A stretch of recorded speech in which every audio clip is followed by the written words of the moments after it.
Files App, un logiciel que je t'ai récemment présenté sur la chaîne, est incroyable et horrible à la fois. Et la question que je me pose et que je vous pose, faut-il encore l'utiliser? On va évidemment tout voir dans la vidéo et pourquoi cette question a lieu d'exister. C'est une vidéo qui change un peu, j'aimerais bien faire ce format sur plein d'autres logiciels ou optimisation ou autre, une sorte de série de vidéos qui s'appellerait faut-il encore l'utiliser ou faut-il encore faire ça, etc. Avec du coup une grosse argumentation avec des démonstrations, des exemples, etc. Et surtout une nuance que je trouve très intéressante parce que c'est jamais full positif ou jamais full négatif. Enfin, en tout cas, c'est rare. Évidemment, pour profiter de cette vidéo dans les meilleures conditions, c'est mieux si tu utilises Files, évidemment. Et c'est encore mieux si tu as regardé ma vidéo de présentation, donc que tu connais un minimum le logiciel, en sachant que ça peut aussi être une vidéo pour te dire, est-ce que du coup, je vais l'installer suite à cette vidéo ou est-ce qu'en fait, ça vaut pas forcément le coup de l'utiliser et de l'installer. Donc, on va voir tout de suite pourquoi cette vidéo a le mérite d'exister. Et évidemment, si ce n'est pas déjà fait, n'hésite pas à t'abonner en activant la cloche, évidemment, et surtout à liker, commenter et partager pour soutenir la vidéo et le référencement. Surtout que maintenant il y a une nouvelle fonction, on peut booster les vidéos, je sais pas trop à quoi ça sert, enfin du moins je sais pas vraiment si c'est très utile, mais en tout cas tu peux booster la vidéo, c'est au niveau des commentaires sur mobile en tout cas, et tu auras un bouton pour booster la vidéo directement. Donc sans plus tarder, passons à Files et à ses problèmes. Alors déjà dans un premier temps, qu'est-ce que Files? Eh bien c'est une application comme tu le vois qui va en fait concurrencer ou en tout cas être une alternative à l'explorateur de fichiers de Windows. Et bien que personnellement j'apprécie beaucoup ce logiciel, comme tu le vois il y a une interface que je trouve quand même plutôt sympa, on a des bonnes options de personnalisation, que ce soit de la personnalisation ou vraiment des fonctions utiles dans les paramètres plus généralement. Bref, il y a vraiment plein de choses très pertinentes, mais il y a quand même quelques défauts.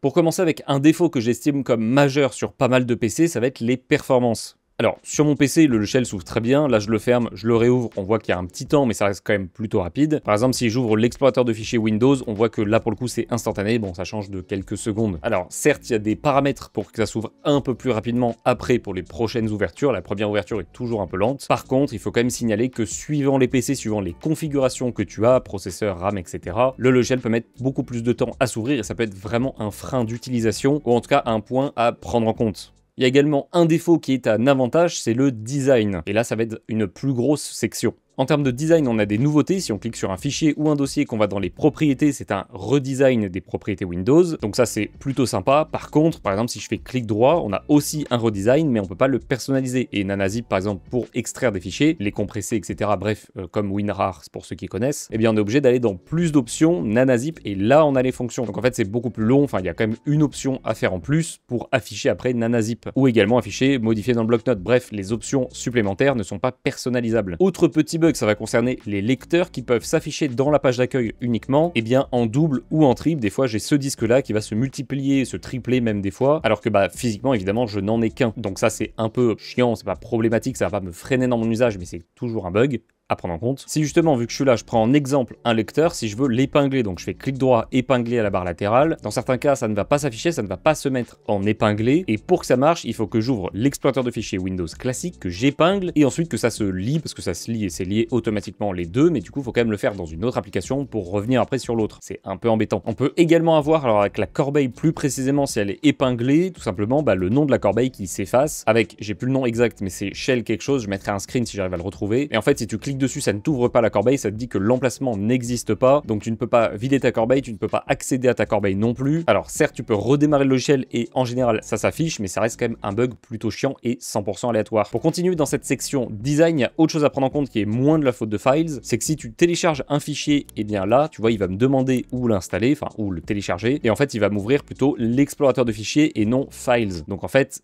ça me fait utiliser l'explorateur de fichiers de base. Et je précise, c'est le cas même si tu vas dans les paramètres avancés et que tu mets que Files est l'option par défaut. Alors peut-être que là tu vas me dire que c'est du détail, que c'est juste de l'apparence, de la personnalisation, il y a peut-être la corbeille où c'est un peu plus chiant, mais ça reste, on va dire, utilisable. Là où par contre, on arrive dans cette section gros problème, je vais l'appeler comme ça, c'est vraiment des choses qui, pour ma part, me freinent énormément à l'utiliser Files, que je n'avais pas au début d'ailleurs, et qu'on va voir du coup tout de suite. Si par exemple je me rends sur mon bureau, dans mon dossier local recording, avec tout simplement tous mes enregistrements pour mes vidéos, ici on voit que c'est le dossier de ma vidéo de dimanche, qui est sortie dimanche dernier. Donc il y a vraiment tout, si je vais dans vidéo, il y a mes rushs qui sont plutôt lourds quand même, on a 36 Go à peu près, en tout cas pour l'écran, parce que la caméra on rajoute encore 37 Go. Et bien maintenant que la vidéo est sortie, je ne vais plus la garder, je ne vais plus garder les fichiers, donc je fais clic droit, supprimer. Ici, je fais supprimer définitivement, je clique sur supprimer. Donc là, dans le centre de statut, qui est une option que j'aime vraiment beaucoup, on a le statut de la tâche. Donc là, on voit que ça a été supprimé. Là où le problème se pose, c'est que ici, ça a marché, mais ça marche une fois sur 20 de supprimer un fichier. J'ai l'impression que c'est que les gros fichiers. Donc c'est uniquement en fait les dossiers de mes vidéos. Si je fais clic droit, supprimer, une fois sur deux, ça ne marche pas. Et pour que ça marche, c'est très simple. Il faut aller sur l'explorateur de base de Windows, l'ouvrir, supprimer le dossier et retourner sur Files pour continuer à faire ce que tu faisais. Et évidemment, je ne vais pas tout citer dans cette vidéo, mais sur le serveur Discord, on voit qu'il y a beaucoup de personnes qui ont des problèmes. Alors des fois, c'est juste une erreur de configuration, donc c'est pas un problème de l'application, mais mine de rien, vous avez été très nombreux, que ce soit sous ma vidéo ou sur mon serveur Discord, à me remonter des problèmes d'utilisation, des problèmes de manière générale, de performance, etc. Alors d'ailleurs, n'hésitez pas à les indiquer sur le serveur Discord directement pour aider un peu le développeur. Tout ça pour dire qu'il y a beaucoup de problèmes. Alors il y a quand même beaucoup de choses que j'apprécie, j'en ai déjà parlé dans la première vidéo, j'en ai reparlé un peu ici aussi, mais le réel problème, et c'est pour ça que la vidéo aussi existe, c'est que si on va sur le GitHub officiel, qu'on va dans Release, on voit que la dernière mise à jour date du 7 février 2025. Mars, avril, mai, juin, juillet,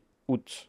6 mois. Ce qui fait donc 6 mois d'absence totale de mise à jour, de correction de bugs mineurs ou majeurs. Et c'est ça, notamment, le gros problème. On voit également, si on va dans les issues, qu'il y en a 492 qui sont remontés de problèmes de bugs, uniquement du coup sur GitHub, ce qui fait quand même pas mal. Alors peut-être qu'il y a des doublons, etc. Ça reste quand même plutôt important. Et c'est donc là mon gros problème, entre guillemets, avec l'application, c'est que même si le développeur est effectivement actif, on va en parler juste après, et que son application techniquement est en avance sur son temps, enfin était en avance sur son temps, parce que notamment l'intégration des onglets, donc ce fonctionnement ici qu'on a maintenant avec l'explorateur de fichiers, il faut savoir que sur Files, ça existait avant que ça existe sur Windows 11. Donc l'application, et c'est pour ça qu'elle était très connue aussi, c'est parce qu'elle était en avance sur son temps. Malheureusement là, elle est en train de prendre un retard phénoménal, parce que Windows 11 a à peu près les mêmes fonctions, mais a surtout beaucoup moins de bugs, et c'est parfaitement intégré. Alors, il faut quand même souligner que Files existe en preview, donc avec les mises à jour en avance. On voit notamment que le design, je ne vais pas venir spécifiquement sur le design, mais il y a quand même des changements, notamment les paramètres qui sont ici, le logo du centre de statut qui a changé, ici le design aussi qui est un peu plus arrondi avec des nouvelles fonctions. Bref, on voit que le développeur travaille quand même pas mal. Par exemple, la dernière mise à jour preview de Files date du 13 août, donc c'est très récent. Ça date littéralement du jour où j'enregistre la vidéo, on est le 13 août, donc ça date d'aujourd'hui. Donc on voit quand même qu'il est actif, même sur le serveur Discord, on voit qu'il y a quand même des idées, il y en a plein, ça c'est la communauté plutôt qui les donne, mais il y a surtout le work in progress, donc les choses qu'il est en train de faire et les choses qu'il a déjà fait, fini. Donc on voit que c'est un logiciel qui veut aller de l'avant. Malheureusement, il faut aussi penser aux utilisateurs, en tout cas c'est mon avis, il faut aussi penser aux utilisateurs qui utilisent actuellement Files en version stable et qui du coup se retrouvent avec beaucoup de bugs,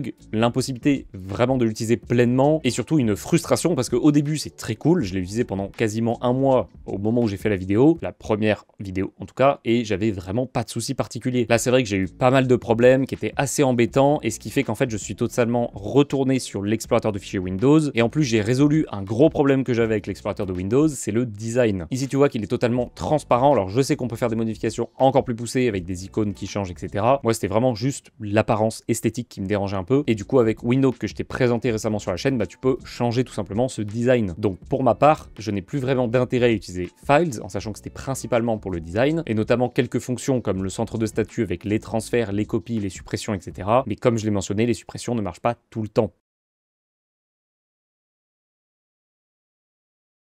Donc évidemment que le logiciel reste très intéressant, mais est-ce que ce logiciel est vraiment conseillable? Eh bien personnellement ce que je te conseille c'est de l'utiliser, en tout cas de l'installer, de le tester et de faire des retours d'expérience sur ce logiciel si tu as des problèmes. Si tu n'as pas de problème, tu peux le garder, l'utiliser en tant que tel. Et si par contre tu rencontres des problèmes, des choses un peu embêtantes, et que en plus de ça tu as déjà signalé sur le GitHub officiel, ou en tout cas sur le serveur Discord, eh bien tu peux toujours utiliser l'explorateur de fichiers à côté, tout comme je fais avec Zen Browser. Quand je regarde un film, je vais sur Chrome, Edge, un autre navigateur compatible. Donc grosso modo c'est impossible de vraiment répondre en disant que ce logiciel n'est pas conseillable, n'est pas utilisable. Il faut juste l'utiliser avec toutes les précautions possibles en le configurant correctement pour réduire les problèmes. Et ça sera plutôt dans ma première vidéo. Mais je pense que cette vidéo était vraiment intéressante déjà pour les gens qui utilisent Files, qui ont peut-être des problèmes et qui pensent que c'est normal alors que non. Et surtout, ça peut aider aussi le développeur d'avoir connaissance de ses problèmes, d'avoir des remontées de bugs et surtout de savoir que là en fait on aimerait bien des petites corrections de bugs. Ça fait depuis février qu'il n'y a pas eu de version stable, ça fait un peu longtemps. Donc là j'ai un peu fait le tour de toute la problématique, de tous les avantages et surtout les inconvénients plutôt pour cette vidéo. N'hésite pas à me faire un retour sur cette vidéo, sur ce format-là que je compte un peu étendre sur plein d'autres logiciels. Là c'est vrai que j'étais plutôt nuancé et plutôt sympa avec le logiciel parce que c'est vrai qu'il y a quand même beaucoup de choses très sympas. Il y a des logiciels où je peux faire ce format-là, je vais être peut-être un peu moins sympa. Je pense notamment à une vidéo « Faut-il encore utiliser Avast ?»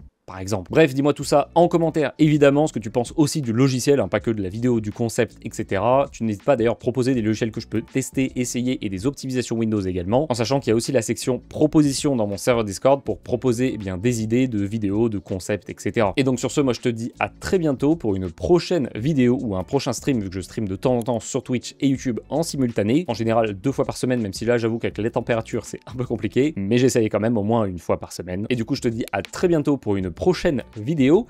Ciao ciao.